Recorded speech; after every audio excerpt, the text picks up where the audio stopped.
বাংলাদেশ ক্রিকেটের অভিমানী চরিত্রগুলোর খোঁজ করলে সবার আগে হয়তো খোঁজ মিলবে ইমরুল কায়েসের। জাতীয় দল থেকে বাদ পড়া কিংবা বাদ পড়ার পর সাম্প্রতিক সময়ে দল গঠন নিয়েও নানা সময় নিজের অসন্তোষ জানিয়েছিলেন ইমরুল কায়েস। এবার সরকার পতনের বিষয়ে মুখ খুলেও ইমরুলের অসন্তোষ দল নির্বাচন নিয়ে। পরিবর্তন চেয়েছেন বোর্ডে, তরুণ প্রজন্মের হাতে দেখতে চান বিসিবির নেতৃত্ব।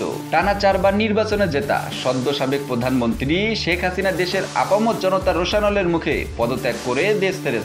সাবেক প্রধানমন্ত্রী পালিয়ে যাওয়ার পর ভেঙে দেওয়া হয়েছে বাংলাদেশের সংসদ। পরিবর্তনের সুদ যখন সব দিকে, তখন ইমরুল ক্রিকেটের আঙ্গিনায় অন্যতম সারথি হয়ে মুখ খুললেন। ফেসবুকে দেওয়া দীর্ঘ এক পোস্টে ইমরুল বর্তমান বাংলাদেশকে স্বাধীন বাংলাদেশ হিসেবে আখ্যায়িত করেছেন। তিনি ফেসবুকে লিখেছেন, স্বাধীন বাংলাদেশে আশা করি সবাই ভালো আছেন। বাংলাদেশ ক্রিকেট বোর্ডকে ক্ষমতার কালো থাবা থেকে মুক্ত করতে হবে। সম্প্রতি এক সাক্ষাৎকারে দেখলাম বোর্ড কর্তারা মুখোশ পাল্টে এবং মিথ্যা আশ্বাস দিয়ে যাচ্ছেন। এদের কারণে ক্রিকেটের যে পরিমাণ ক্ষতি হয়েছে সবাই জানেন। ফের দল নির্বাচন এবং নির্বাচকদের দিকে ইঙ্গিত করে ইমরুল কায়েস আরও বলেন, কত ক্রিকেটারের কেরিয়ার যে ধ্বংস করেছে তারা শুধু তাদের পছন্দের তালিকায় না থাকার কারণে। খেলোয়াড়দের ন্যূনতম সম্মান দেখানো হয় না। বোর্ডের প্রতি আমার অনুরোধ, আপনারা যথেষ্ট করেছেন, দেশের ক্রিকেটকে দেওয়ার আপনাদের আর কিছু নেই।